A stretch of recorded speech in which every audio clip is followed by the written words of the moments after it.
Make sure you fill out the form, please, and also attendance list. Just one quick announcement.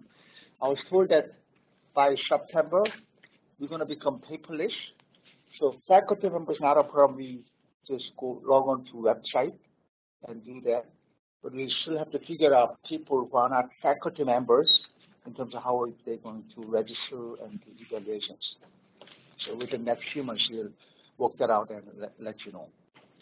So again, I'd like to welcome everybody and also participants from website to our monthly chronic pain round in June. This is actually the last one of 2017 and 18 series. We have an excellent topic with an excellent speaker. Our topic is very, very interesting. Borderline personality disorder in relation to chronic pain. So our speaker is Kathleen Holzhausen.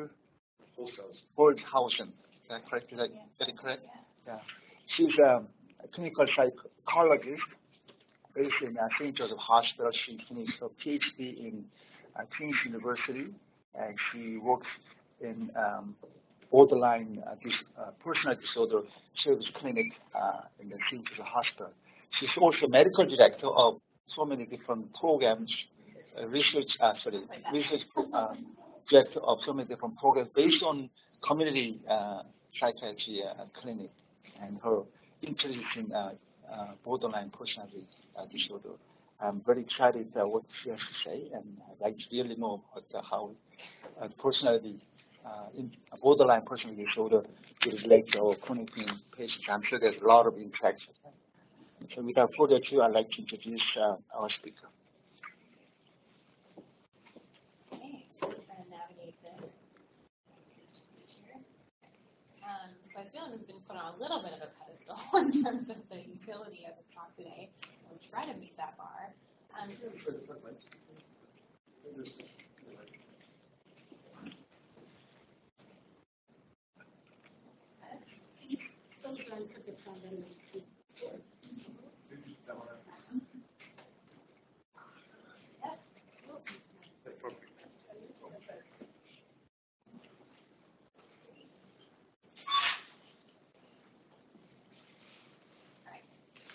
So I'm going to talk a little bit today about the intersection between borderline personality disorder and pain.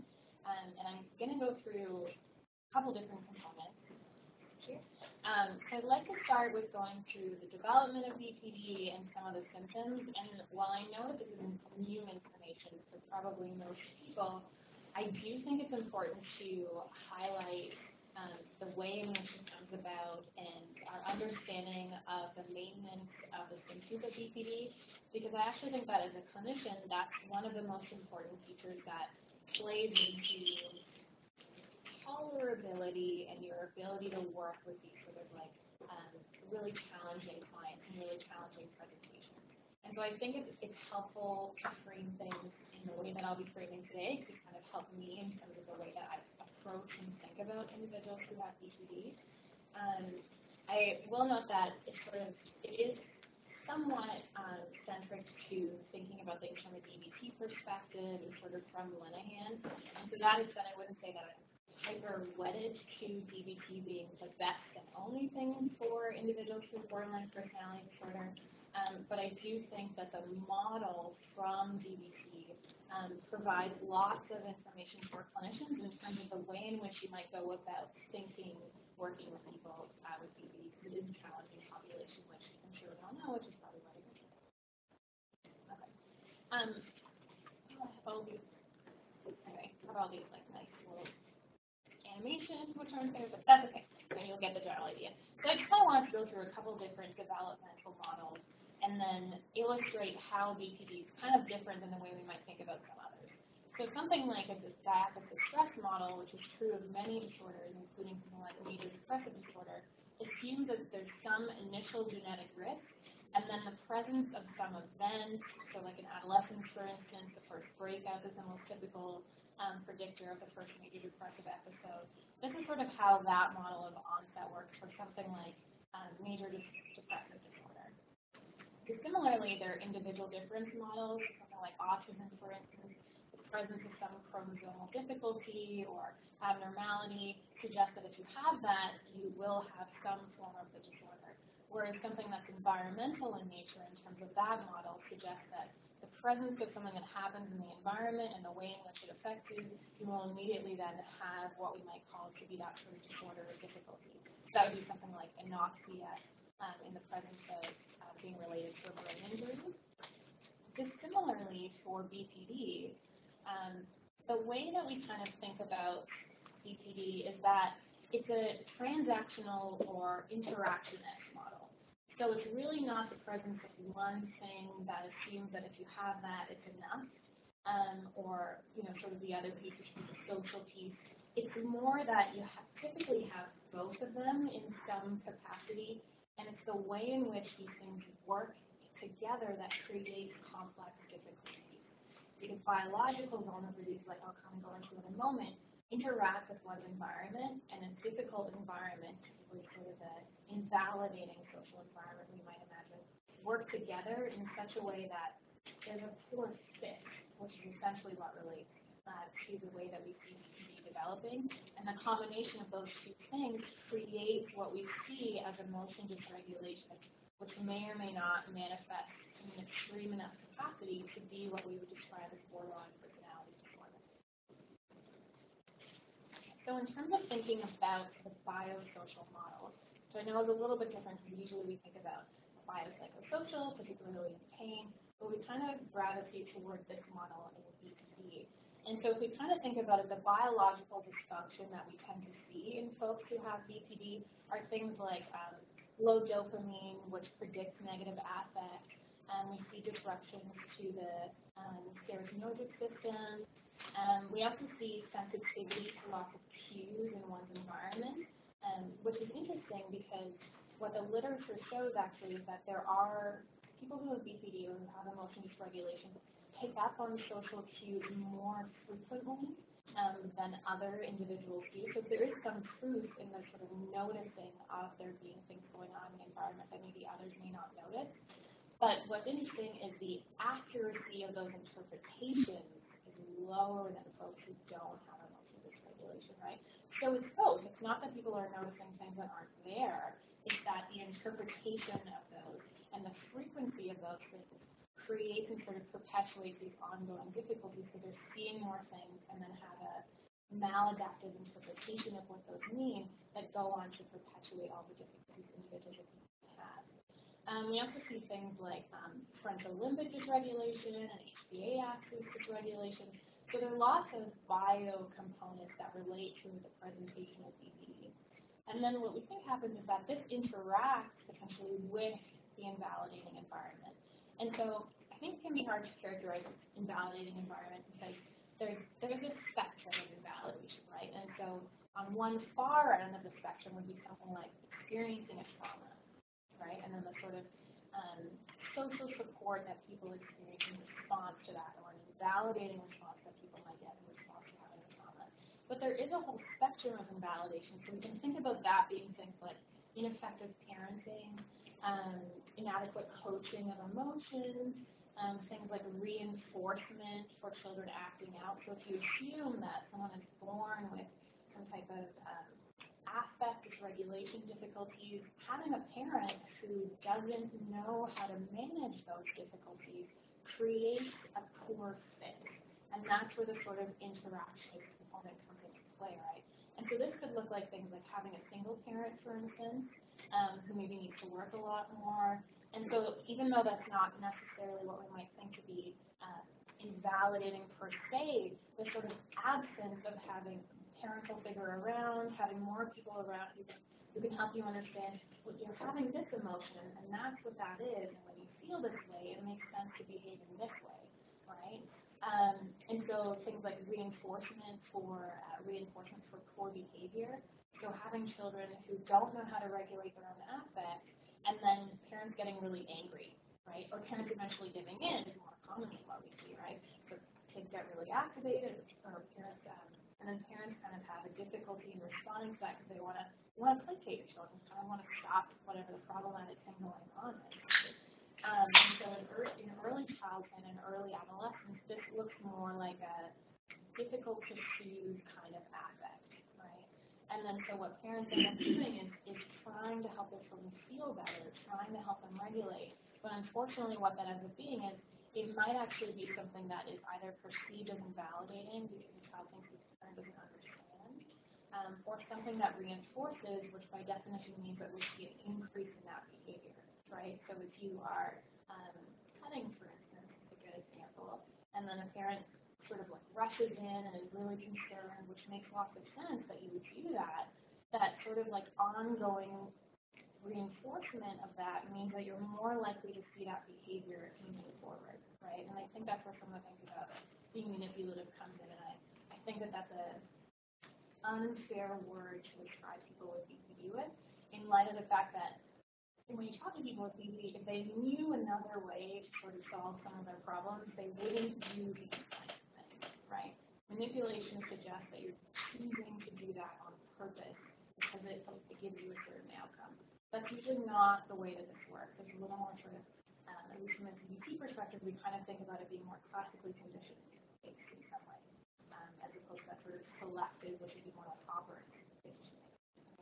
And so the combination of these two things, where you have a child who's difficult to soothe because there's sort of this undifferentiated negative affect, lots of discomfort, often people can't even really describe what the emotions they're experiencing are, and then parents who may not have the resources to support them, who can't relate because for some people, something like calm down, relax, your emotions don't really make too much sense right now, you might actually like, well, let me think about that, right? For people who can't regulate their emotions, that's not helpful. A client once told me that it was kind of like she felt like people were telling her to sit down, but she had no idea what a chair was. You know, and you're like, but like, how do I do that, right? So it's this lack of fit that we think sort of perpetuates and relates to some of this emotion dysregulation that we see. Oh no, it's my favorite slide with all the animation. Anyway, I'll just do it. I'll just throw it to you. Sorry for people watching. But so the way in which we kind of define what pervasive emotion dysregulation looks like is these kind of three areas. And what's shown here in the graph is someone who maybe doesn't have emotion dysregulation difficulty relative to the purple, which is someone who has BPD or has difficulty regulating their emotions. And so the three components of the emotion dysregulation that we kind of think exist, which are sort of specifically highlighted in what overlap of citation, is that there's a really intense response to the emotional stimuli, right? And so the first piece being that the degree of the response, or sort of this bar here, is higher than it is for someone who can regulate their emotions. So something happens, it's something that would make anyone have some type of emotional reaction, but the intensity of that reaction is much higher. So there's a lot more discomfort initially. There's more physiological arousal, sort of more of these catastrophizing things that fuel that fire that make it go up much higher. And then what happens too is that there's a slow return to baseline. So now not only is your emotional response more intense than it is for someone who can regulate themselves, but the amount of time that you spend at that level of intensity goes on for a longer period of time, right? For whatever reasons, things that are kind of fueling it, right? Like at some point, our emotions can't perpetuate themselves unless you're doing something to really fuel the fire. But regardless, what we see is emotions stay up for a longer period of time, which is that slow return to baseline.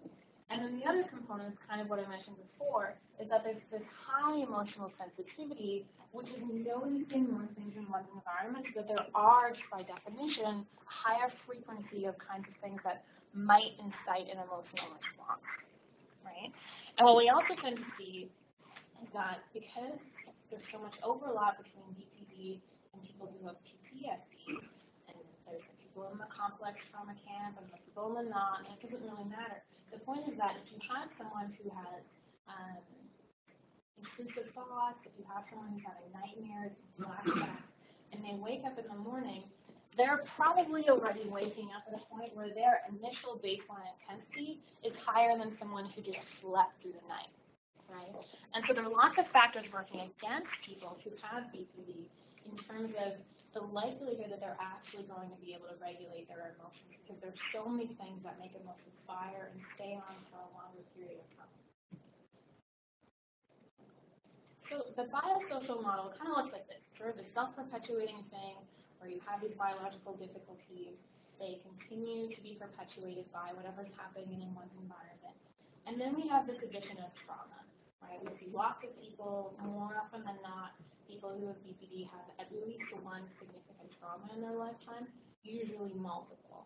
And so we know that things like trauma increases impulsivity. So even if you don't have PTSD or BPD, if you've experienced traumas, you're more likely to be impulsive, right? So another piece of kind of perpetuating what's already a biological dysfunctional system going on, and now you're just adding fuel to the fire with the trauma happening. Okay? We also know that things like child abuse and neglect compromise neurodevelopment in really important ways and continue to affect the dopaminergic system, the serotonergic system, in such a way that if you already had dysregulation there, the advent of trauma and additional future traumas would further make that system less functional.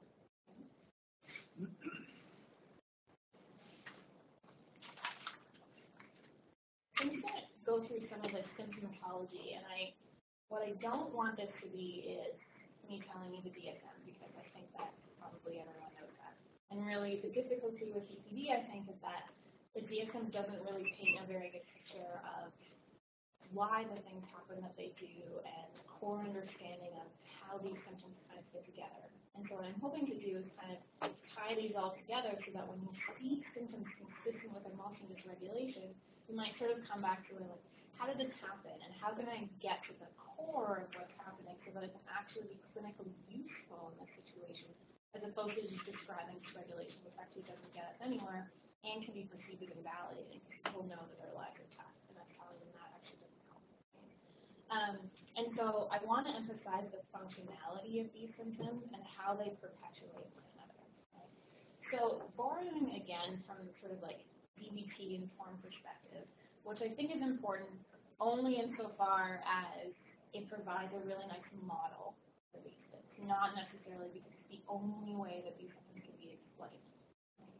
So in thinking about things, what we might think is that emotion dysregulation is arguably at the core of the majority of BPD symptoms that we see. Okay? And so this could potentially explain some of the difficulties in other areas. So case in point, interpersonal relationships. As you can imagine, if you have emotion dysregulation such that you're noticing more cues more frequently in terms of picking up on things from your partner, from your parents, from people judging you potentially, it's going to make it difficult to have some constancy in your relationship, right? It's going to promote ups and downs and more fights and things like that. For people who struggle with BPD and emotion dysregulation, people often are terrified that they won't be able to regulate their emotions when they're alone. Right? We know that people who do self-harm are more likely to do it when they're alone, contrary to popular belief. Right? And so if you really believe that when you were alone, you were at heightened risk of harming yourself or of doing something really dangerous or risky, it makes sense that you would be terrified of being abandoned. Right? If you were so scared of what happened when a relationship ended, because the last time a relationship ended, you tried to kill yourself, you would do everything you could not to lose that relationship. Right? Similarly, with idealization and devaluation, if we kind of think about these in terms of that difficulty with staying regulated in terms of your emotional status, it becomes easy to put them on a platform and pull them off. Because your emotions are shifting so frequently that it kind of seems like when you reach out to someone and they help you with sort of something that's soothing, potentially, it feels really great. And you're like, wow, I really need this person's a savior. This person's really done a lot for me. I feel so much better in this moment. The relief is so acute. And then something else happens where you notice a cue that perhaps others might not, or something that was inadvertent. And then they kind of fall off of that. And because of the shift in emotion, it makes it hard for people to bounce back from those, right? If your emotional response is that much higher than someone else, it makes sense that it would be hard to kind of see someone clearly and not see things in black and white. For identity disturbance, one of the ways that we can think about emptiness, for instance, is that emptiness may somewhat of a way to escape from uncomfortable emotions. So if you might imagine that if you're, think of the time that you were most dysregulated in your life, right? Something terrible happened, you were really unhappy, felt like you weren't really sure how your life was going to get better. Isn't the thing that you most wanted to do to shut those feelings off? Like, wouldn't it have been great if you could just take a step back and be like, okay, my feelings over here, I'm over here, this is less painful, right? And if you do that repeatedly, the idea here is that over time, you sort of don't have a sense of what your emotions are. You're sort of cut off from your limbic system in some sense, which creates a feeling of emptiness that a lot of people feel physically in their bodies somewhere. Right? And then the unstable identity being things like, because you're not really sure about what you might like because your emotions are fluctuating, this is going to make sense, right? So for me, for instance, nothing could happen that I would like Nickelback. Like, it's just not going to happen. You know what I mean? Like, it's not in it. Like, they're just not the type of band that I would like. I'm okay with it.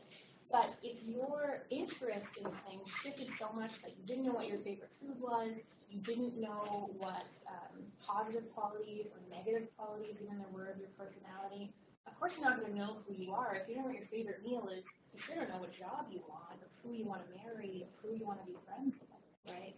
And so the emotions regulation kind of explains that feature in some sense too, right? With the cognition, one way you can think of it, so dissociation can kind of be like this escape, right? The ultimate escape from something really uncomfortable is not to feel that discomfort anymore, and to feel like you're outside of your body because you're actively dissociating is a fantastic way not to feel something that's undifferentiated negative affect. And then with paranoia, imagine that in situations you might feel fear and not know why you're feeling fear. Right? There are times where we feel fear, but usually we can point to something in our environment that, oh, that's a clear trigger. Like, this is the thing I'm afraid of. I'm walking across the street, there's a car coming. It makes sense I feel fear right now. If you felt that acuity of fear at times when you were just standing in the middle of the mall, you were just walking down the street, you're in a park, you would start to feel paranoid because you would be like, well, I'm feeling this, so something must be the matter, right?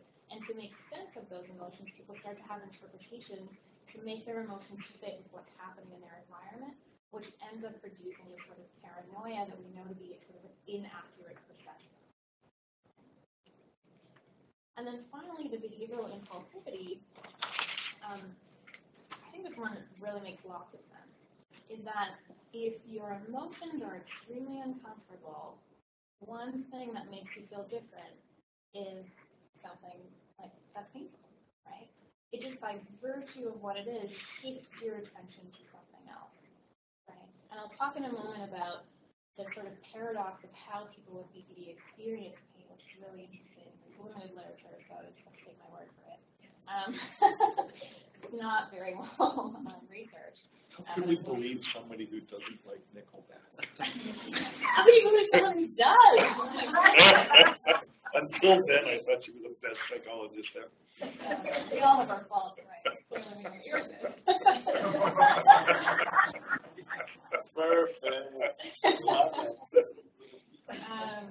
So I think with behavioral impulsivity, this piece of that, it's one way to decrease emotional pain, right? If you're extremely uncomfortable and you want to do something to make that go away, if you weren't alive anymore, that seems like a great solution, right? We see things all the time where I mean, you have a specific client who was feeling really uncomfortable, called for coaching, left a really distressing message on her therapist's phone, and then left another message later and was like, I've calmed down, I kind of thought about it, and, I wasn't really responding in a way that was effective or whatever, kind of using BBC language. And then the next day, the therapist found out that in the morning that client had stabbed himself in the hand with a knife or something like that, right? And this idea here, which kind of seems paradoxical, like how they were feeling better, like how did that happen? When that was sort of, that behavior was kind of looked at more closely, what happened was the client was really distressed. They arrived at a decision where they're like, I know what's going to be better. I'm going to do this thing tomorrow, and it's going to make me feel better. And even just thinking about the possibility of that was regulating, the possibility of there being an out from your pain can be really regulating, right? People experience relief when they think about suicide because it's the ultimate absence of pain, right? And I think from that perspective, it makes lots of sense that if you're in acute distress so much of the time, you would easily shift to something around like, now the pain is turned off, right? It would be very, very comforting in a way to think about not being in such an excruciating place. And I think that kind of keeping that piece in mind is important because I think that this is a place where the thoughts about what's manipulative and what's not kind of come into place. And like, well, how can people do it when someone's like, I have one of our clients would always self-harm right before her husband was about to leave for work, right? And like, I think it's easy to be like, well, she's just kind of pulling them in, and now I pull people in, and all these other things. Like, if you were terrified of what you would do when you were alone that day, of course you would do something that would make your husband not go to work. It makes perfect sense, actually, right? And so kind of like thinking about it from that perspective, I think can just be really grounding as a clinician to think about things this way, because it can make it easier if you can see where someone might be coming from, particularly when they engage in behaviors that for most people just do not add up, right? So kind of coming back to this model might be something to think about. Coming to the meat of why you're probably here today. So this intersection of pain and beauty. So interestingly, while there's this sort of like lifetime prevalence of 6% and or population incidence of 1 to 2%, the prevalence of people who have significant emotional dysregulation is really high in the context of people who have chronic pain. Depending on the study you look at, clearly this is like much more research needs to take place. But I think what's clear is that on average, there appears to be an overrepresentation of people who have BPD symptomatology who also have chronic pain.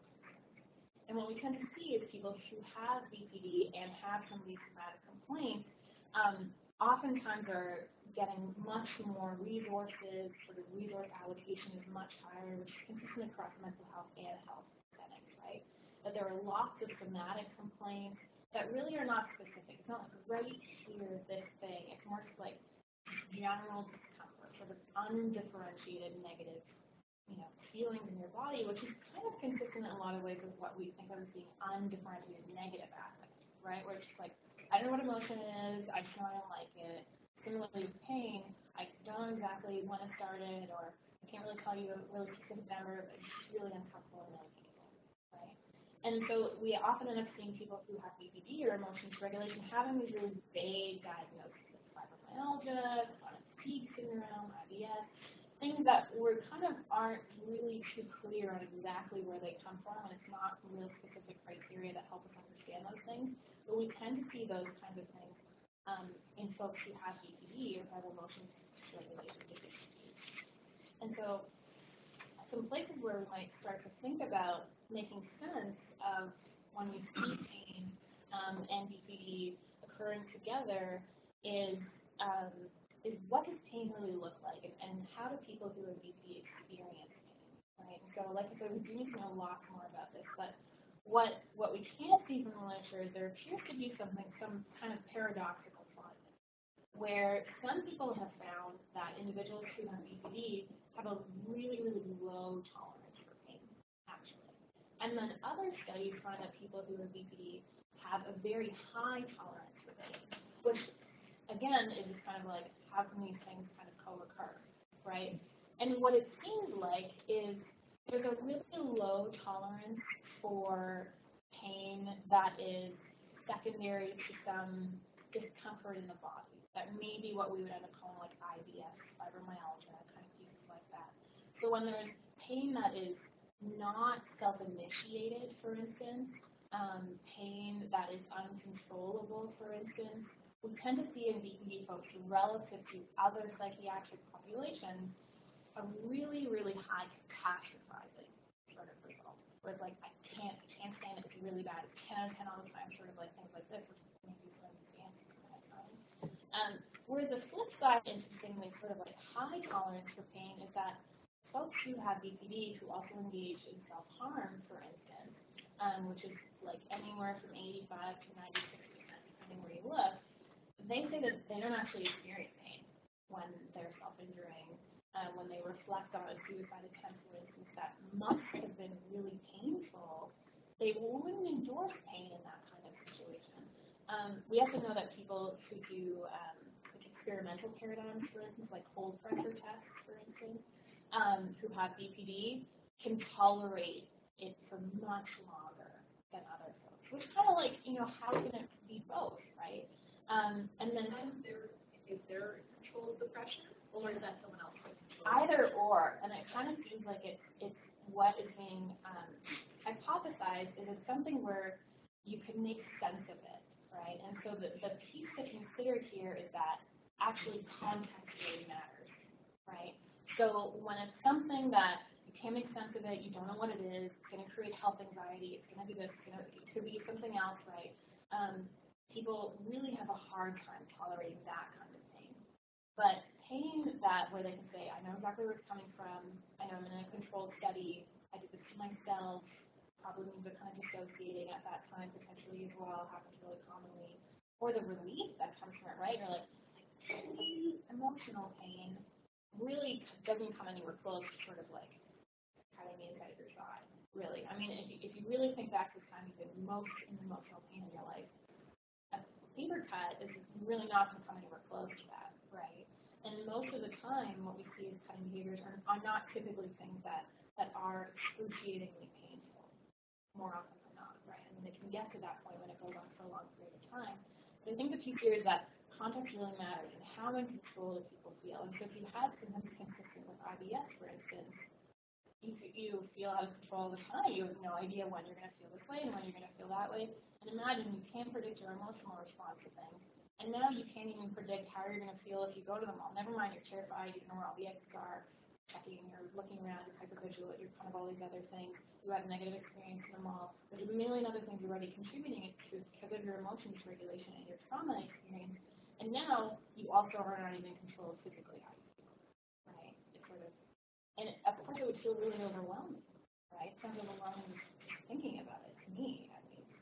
And so I think this is kind of an important way to start to think about some of these things in terms of why the pain might be higher, why people might experience acute pain in some situations and then not really endorse it in others, which seems paradoxical, but actually kind of makes sense when you think about it from this kind of model.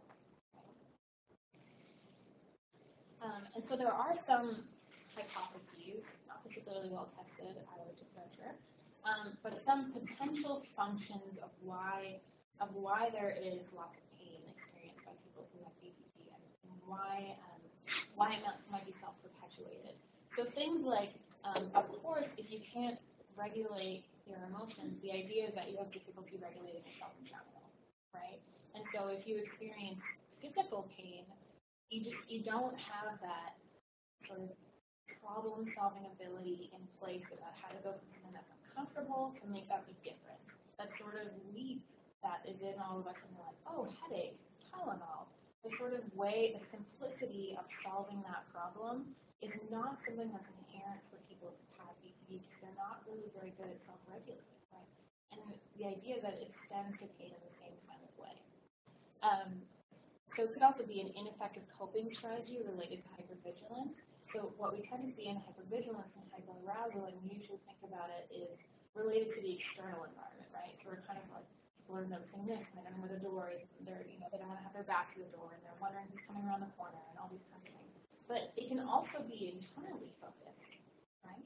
And so we have a client at the moment, I was coaching her today, who has this hypervigilance for her environment and hyperarousal for her environment, but also internally. And so because she's now at the place where she's experiencing emotions after decades of putting them on a shelf and pretending they don't exist, when she experiences emotions, her heart races and all these other things, right? Similar to kind of a panic attack.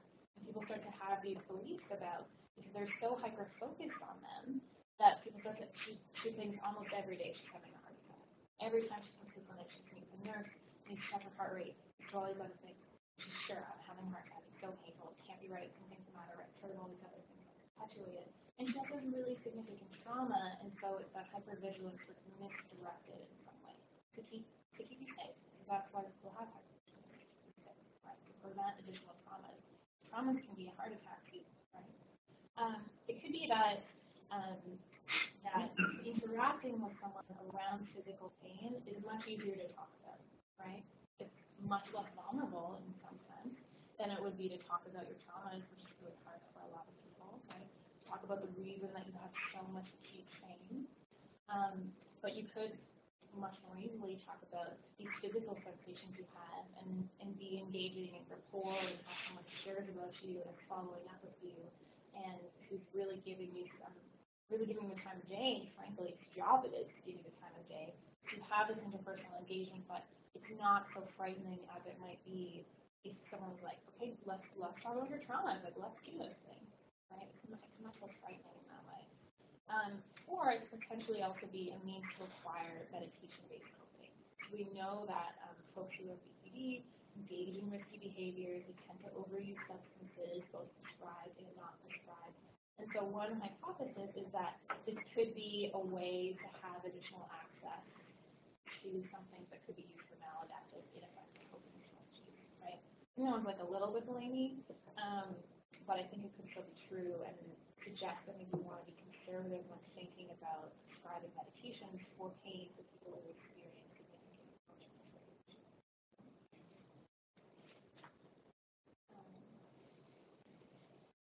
Okay.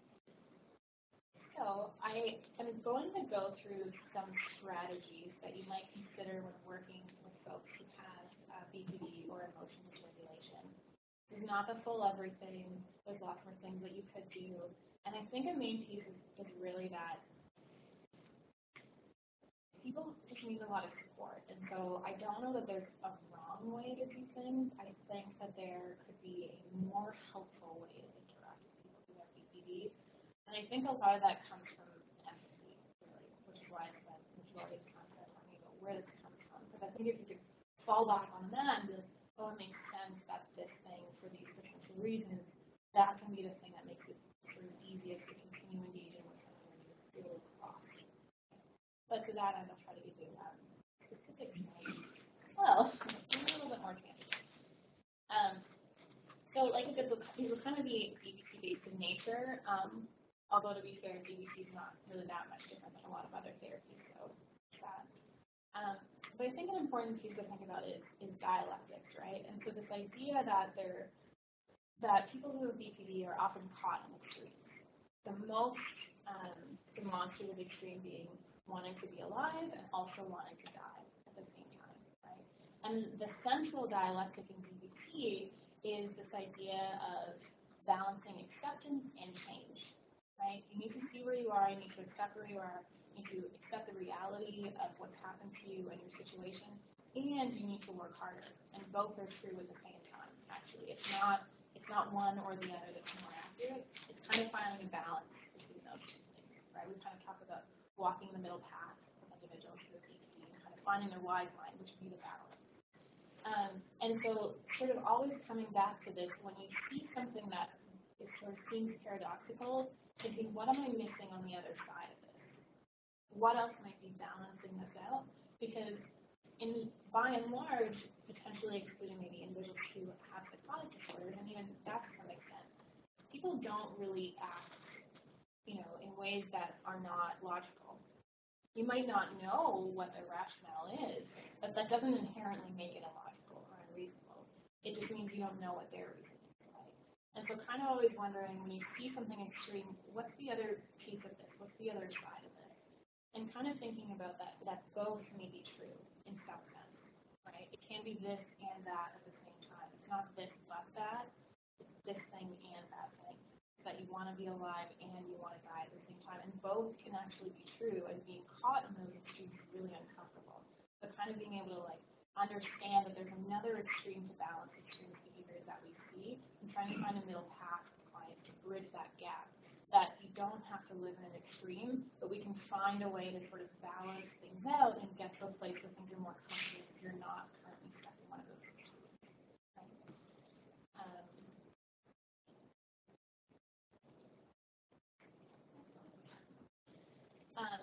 And so I think the implications of thinking about dialectics in the context of therapy is that there are lots of ways in which the same thing can be perceived differently, and it doesn't mean that the person who's perceiving it differently is inaccurate. Right? And so I think you want to balance this with, yes, people are more likely to make assumptions and arrive at inaccurate conclusions and pieces like that, but also this is true, right? Just because you are at a different place and you're sort of seeing something differently doesn't make it inaccurate.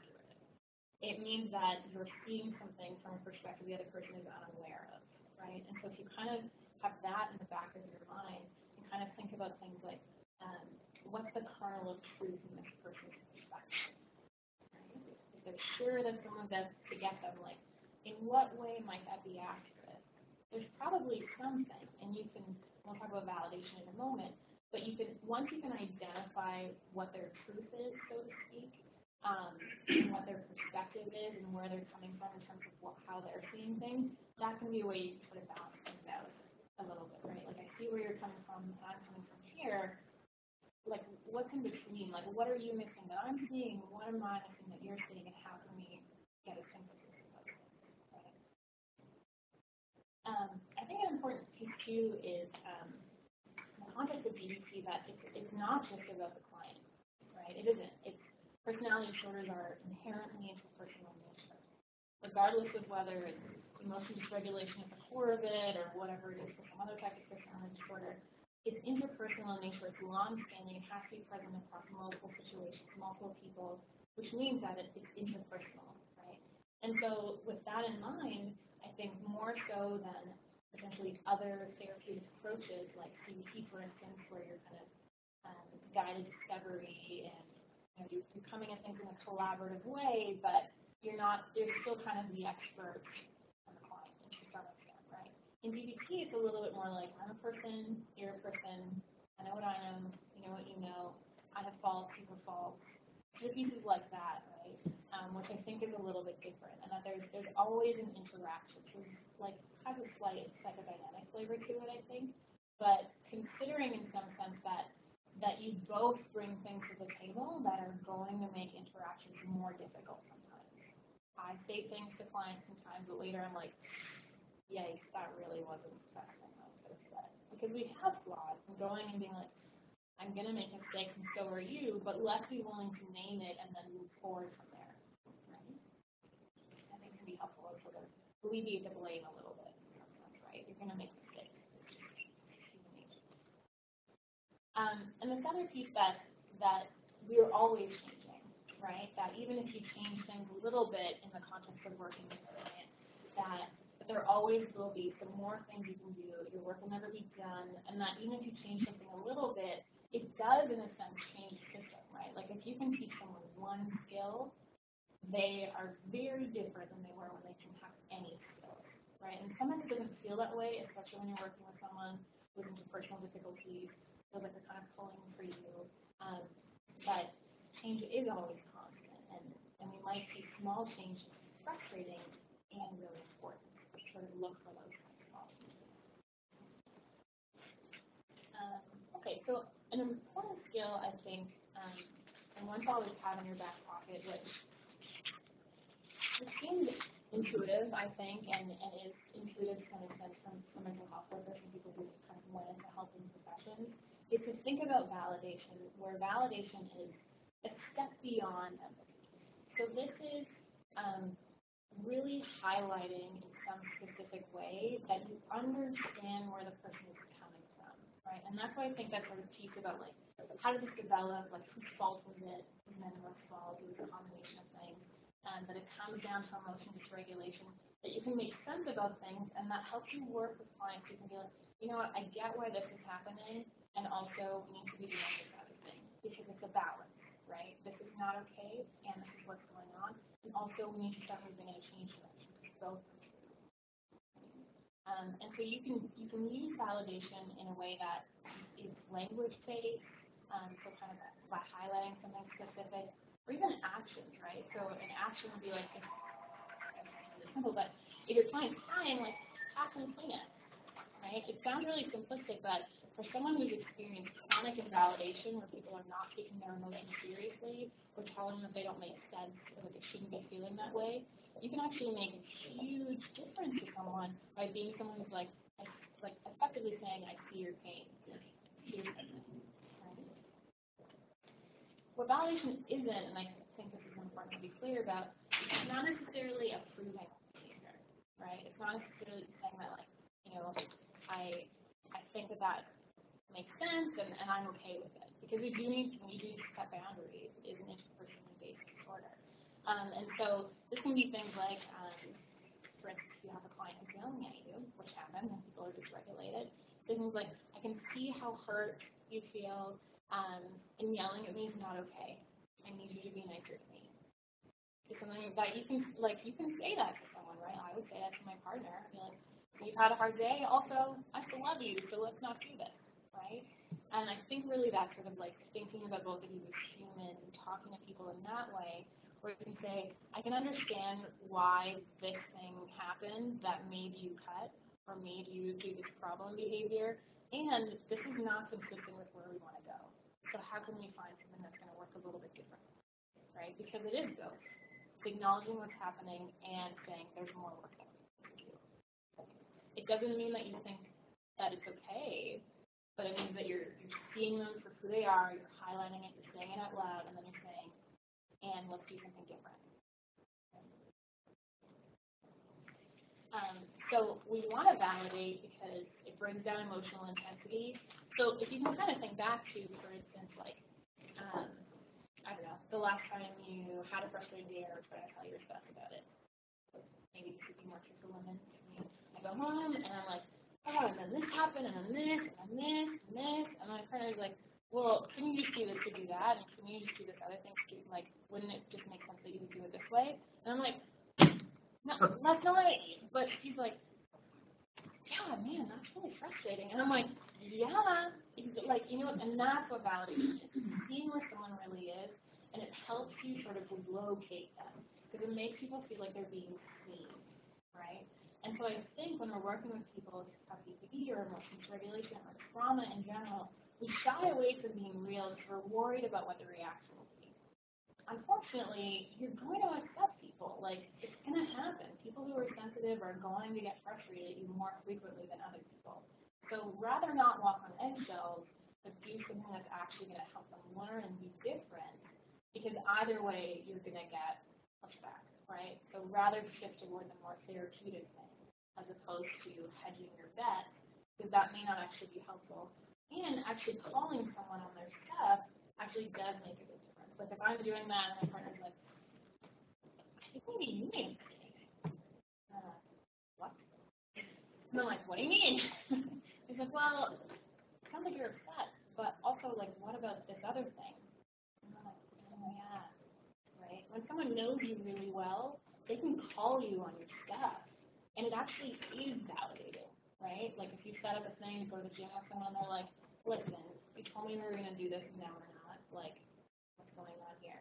It actually is validating because you're like, you know what, this is important to me. I should rethink this, right? And it's kind of trying to bring that perspective to working with people who have emotional dysregulation, even though we shy away from it because it can be scary. People might scream at you or do something else, but the people who are kind of already in such turmoil that uncomfortable emotions are happening all the time, it's kind of just a drop in the pond. It's going to happen. You're going to upset people, but if you can help them have things be different, help them shape their emotional response to something that's invalidating, and also be part of the narrative of someone who's not contributing to lifetime experiences of invalidation, that's really powerful. I think it can also be an assessment tool, and I'm mindful of the time, but I would like to get through some strategies for me of what's actually helpful. But I think it's an assessment tool in the sense that if you consider that oftentimes you're seeing behaviors that don't necessarily add up, it is more likely than not with people who have emotional dysregulation that your understanding of that behavior is inaccurate, right? Because it's hard to put yourself in their shoes. It's hard to be like, well, you know, if I was here and someone had left me and I've been traumatized and all these other things, like, you really can't see things from their perspective very well, I would venture. And so this is something that's very different, I think, from CBT, where in CBT you're really trying to pull from the client. You're really trying to be like, what emotion is it? What thought is it? Kind of like, what does that add up to? validation is more of like, I wonder if you're feeling this way. Like, could that be possible? And then they're like, no, why would I be feeling that? It's because of this. And so it can be an assessment tool in that sense because it helps you see where they are. But the fact that you're even trying to get to where they are, sort of called location perspective. The fact that you're trying to be like, it's almost like a Marco Polo, right? Where you're like, Marco Polo, and they're like, literally right there. And you're like, oh my gosh, I totally get you in this moment. How great is this for both of us? Before, you feel good, I feel good. And then they're right over there, and you're like, wow, totally off. Didn't see that coming. And you're like, help me understand how you got there because I don't see the leap from here to there, right? It can be used as an assessment tool in terms of understanding something. So things that you want to validate, I'll just kind of go through these quickly, but you want to validate the things that are true. You want to validate that if they're saying, I feel like this is a brush, so you're like, all right, okay, tell me more about that. What happens if you take a step back? Is it a little different now? Can you tell me what you're seeing now? What happens if you kind of go around a little bit? Oh, now you're seeing the trend? Okay. So I wonder when we put all these things together, like what could this possibly be? So you want to validate what's actually true about what the other person is saying without validating things that are not true. If someone says something like, you know, one of my clients says, oh, my husband was so mean, and he's got all these things, and he totally didn't understand how I'm feeling, and he like totally overreacted. And I'm like, okay, so you had a fight where you misunderstood each other. It sounds like you didn't feel understood. All of that is true. I can validate that, right? I might not want to validate, like, that you scream back, that you slam the door after, that you threaten to leave, that you whatever else. But I can definitely validate how uncomfortable and crappy it is to be in a fight with someone you love and you feel like they don't get you, right? That's a human response, and it makes sense that you validate those things. But don't validate things that are inconsistent with where people are trying to go with their values and goals.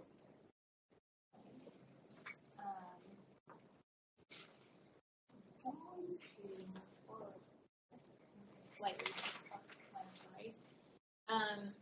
But thinking in terms of DBT strategies that reduce polarization, right? So again, more with this validation, that we're kind of trying to figure out like where people are and focus on what's effective in terms of their thoughts. So for a lot of people, you might be like, hey, so you're cutting, all these things are happening, you're in pain, or whatever, you're calling frequently, and you focus, well, is it, like, let's say a client who's leaving 6 voicemails a day, right? Having a discussion like, how effective do you think it is for me to get back to you when I'm actually spending 20 minutes listening to your voicemail? I actually can't get back to you faster because I'm spending time listening to what the problem is. If you call one time, I get one message, and I actually have more time on my data comes back, right? So focusing on what's effective as opposed to like, it's so overwhelming, and this, like those things may be true, but in terms of like this is what's actually happening here, right? And really going with, is the most effective thing for you to do right now to call 6 times, or is the most effective thing for you to phrase it in this way so that I know what the problem is, right? And kind of coming at it from that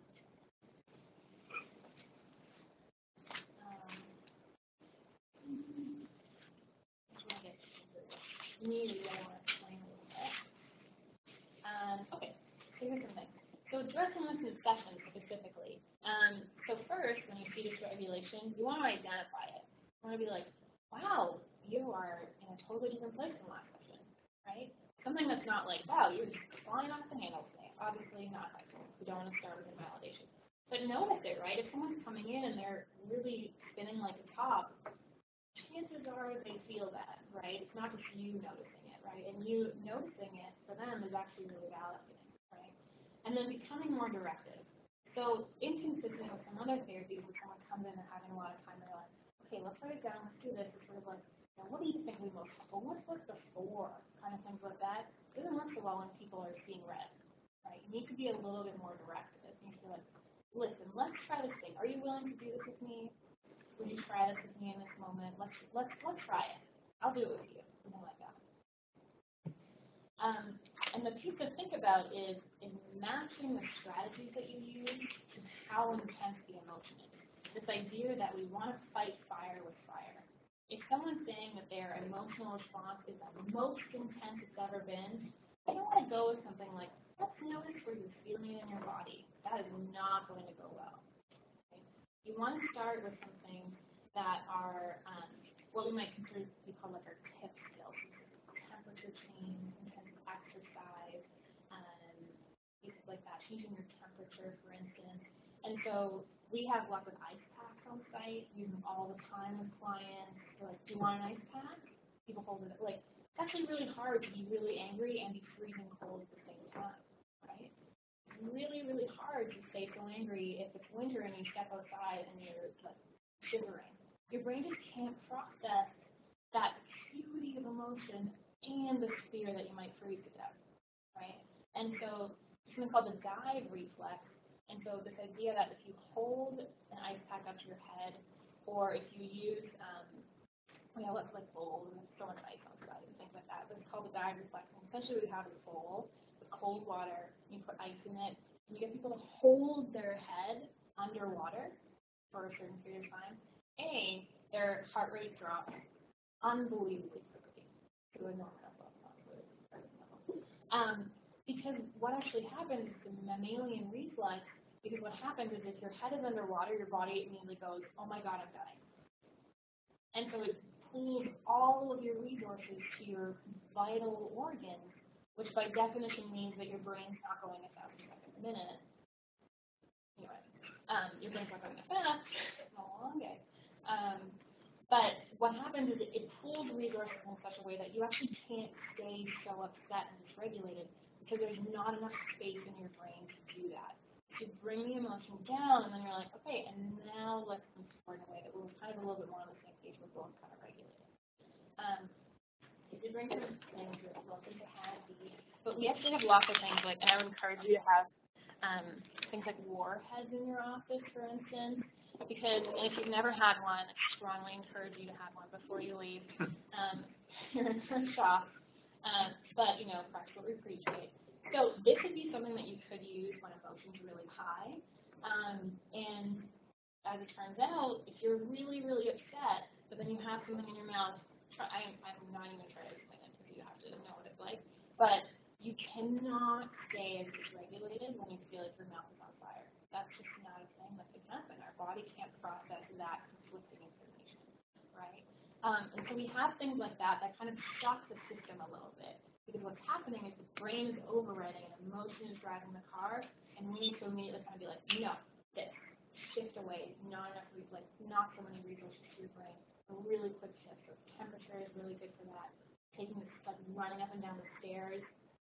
Next time you're mad at your partner, try running up and down the stairs 10 times. Guarantee by the time you come back down, you can't possibly be as angry. Like maybe if you stand there for a few minutes and you're like, oh God, I can't believe that. It's going to come back because you're feeling it. But that's different from the emotion being perpetuated consistently. It comes down, and if you don't do something to make it go back up, it's down, and that's the point of intervention for people who are dysregulated. And then, lastly, in terms of resources and referrals, they know that's a big thing. We can help people as much as they like, and then kind of want something that's designed specifically for those folks, right? And so I did bring packages, I think, email and electronic versions of this as well, that are referral forms for our clinic, for the community psychiatry clinic at St. Joe's. It's a general referral form. What I've been told by our intake coordinator is that the way to have these be most likely to be accepted is not send all of your people, you can't handle it. But when you do make a referral, be clear about what the diagnosis is. So if they have BPD, say that they've been assessed, we've done the assessment obviously, but be clear about the diagnosis and make a distinct differentiation between BPD and BPD features, because it determines the clinic to which they will be triaged. And put an emphasis on current risk. So if someone is self-harming a lot of the time, if they're engaging in lots of impulsive behaviors, be very clear about what those things are, because obviously if someone is at really high risk, we're going to try to get them into a service that is going to be designed to manage that risk imminently. Okay? So just kind of think about those things a little bit if you do make referrals. So like I said, our referral form is at the front. On the second page is what's being called a low barrier, terrible name, but regardless, a low barrier drop-in PVT group being run at Charlton. It's being piloted. secretly, we're piloting it at our clinic as well, but we're only taking internal referrals. We're piloting it, but more to come on that in the future. So this is a drop-in group. People can just show up. They don't have to be referred. They just show up. DVT skills, 8 weeks. And what I've also included here is additional DVT programs that are OHIP funded in Ontario, and those that are not OHIP funded for some private practices also in the area. There's lots of companies. That's it. Thank you very much. Thank you very much for your interesting, very enthusiastic talk. Any questions to Kathleen?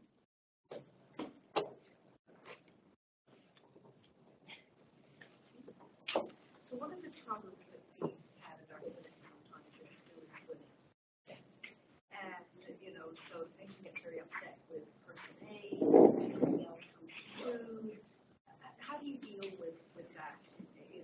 We obviously need as a team to have our story the same. But sometimes it's difficult to know when, the patient's ready to rock as a So any tips? I would say don't shy away from the same person with whom the problem was caused to go back into it, right? I would say because it's an interpersonal disorder in a lot of ways, that imagine that, I try to think of how would I treat my clients if they were friends of mine, which obviously you should never do. But if you had a fallout with a friend, you wouldn't call someone else and be like, listen, you really need to step in. You would be like, how can we figure this out? Clearly we miss each other. Help me understand where I went wrong. Help me understand how that affected you. And how can we keep working together? Because I want to help you. You were still here, so I'm guessing you need help. And so how can we forge a path together, right? Because as hard as it is to manage, and I completely agree with you, it's so hard to manage splitting and things like that. But the message that's inadvertently sent when there's a switch in caregiver is that you are too much for that person. And that is the same message people receive their whole lives, right? And so to the extent possible, we kind of want to get away from that, even though it's challenging. But I've had clients walk out of sessions, for sure. And they're like, I'm done with DVT, I'm never coming back, you ruined everything, the worst therapist I've ever had. And I'm like, okay, well, sat down with them, got them willing to come back in, and I'm like, hey, so, I don't know what happened, clearly I really upset you. When I think back on it, I'm not really sure exactly what I did. But that doesn't mean I didn't do something. So can you help me understand how I can actually meet you where you're at? And what happened, right? And then sort of forwarding that, because it's so powerful. If you've ever had an interpersonal disagreement with someone and then you came back from it, it reinforces your bond so much, right? But I think that was everyone's human kind of thing. Go in with the you definitely did something that upset them, for sure, right? Whether or not the intensity of their response was appropriate is not really pursuant to how you're going to solve the problem. You need to first know how you miss each other, and then be like, okay, so for sure, I said this, and then this happened, but I'm wondering, it made it hard for me to help you more in that situation because you left. So how can we make that not happen again? Or can we come up with something where you tell me next time where I'm really missing you, so it doesn't get to the point that you're like, I'm out of here. Right? Would you recommend bringing in a second person for that meeting again? Because if they have animosity towards Dr. Hatcher because of the last visit, would it make sense to bring in another team member to sort of be here so that they can kind of have a discussion, but there still isn't that confrontation feeling at all? I think it feels more confrontational if there's a second person, right? You're clearly in trouble if someone's like, I can't be alone with you. Right? Part of the issue, though, is that patients I don't really think there's anything that's happened. They just finished the meeting. Sure. And then, you hear, oh, so-and-so doesn't ever want to see you again. And you're thinking, okay. But then the clinic says, okay, well, we'll have to do something else. So I never get a chance to see them again unless we get daggerized in the corridor. Right. Yeah. For sure. Right, Norm? I figured you just send them to me. I think there are infrastructure things that make it difficult, and that's kind of where what the team agrees together makes the most sense, right? And so it'd be better for the team in that case to say, why don't you sit down with Dr. Hatcher and talk about what you're upset about. Let's see if we can figure this out. right? And like, maybe you won't, maybe it'll be like, no, you're done. And you're like, okay. Yeah. And like, part of BBC too, and that like approach of working with people is that we ought not coddle people, right? It's easy to do because we're afraid of how people will respond, but the more you coddle someone, the more it actually tells them that they actually can't make decisions for themselves, they actually need to be talked down to, and things like that, right? First of all, really presentation. Thank you. Some comments, more not questions, actually.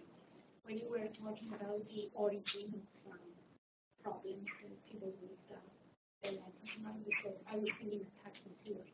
Absolutely. At the risk of being just too jargony psychologically, just to show that it turns around. Yeah. Then I was thinking invalidation and emotional dysregulation, I was thinking object relations, right? Absolutely. And then you said DBT is not the only treatment, I was thinking psychoanalysis. Yeah. The dynamic It's not. that was the original kind of treatment. Yes, yes. And then when you were talking about the cold water treatment, I thought of the cold water baths in the old psychiatric hospitals. Sick people, And then when you were talking about the warhead, I was thinking, yes, I was thinking about my grandmother was actually a very good speech therapist because she used to put pepper on my uncle's tongue every time they were going to Europe with their engagement. Yeah. So, and this is how she That's a perfect example. how she treated them. We didn't have warheads those days, but there was no war happening after that.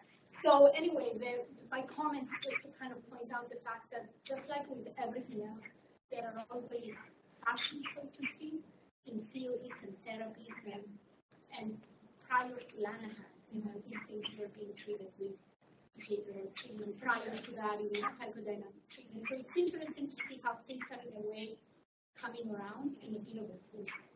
Yeah, and I think that's the thing. Like, I mean, if we really distill any therapy down, we come up with the same active ingredient, right? Like, I mean, it's not that we're not reinventing the wheel. We have what we have, right? And I think that what's nice about DBT is that it's just packaged all together, right? Like, Marshall in a hand, or whatever false construct you may have, we put it all together and was like, here's a way that this all kind of makes sense, right? And I'm going to invent new language, or we use acronyms and all these things. It's practical. It's very practical, and definitely not original. Any questions, Sean? Any questions from? So I think we have honored the meeting. Thank you for excellent presentation. And if some people want to speak to her, we can stay and talk to them. Thank you very much. Yeah, you're welcome. Don't forget to try this. Don't forget the user up here, and if you have never had a warhead, prepare yourself. My name is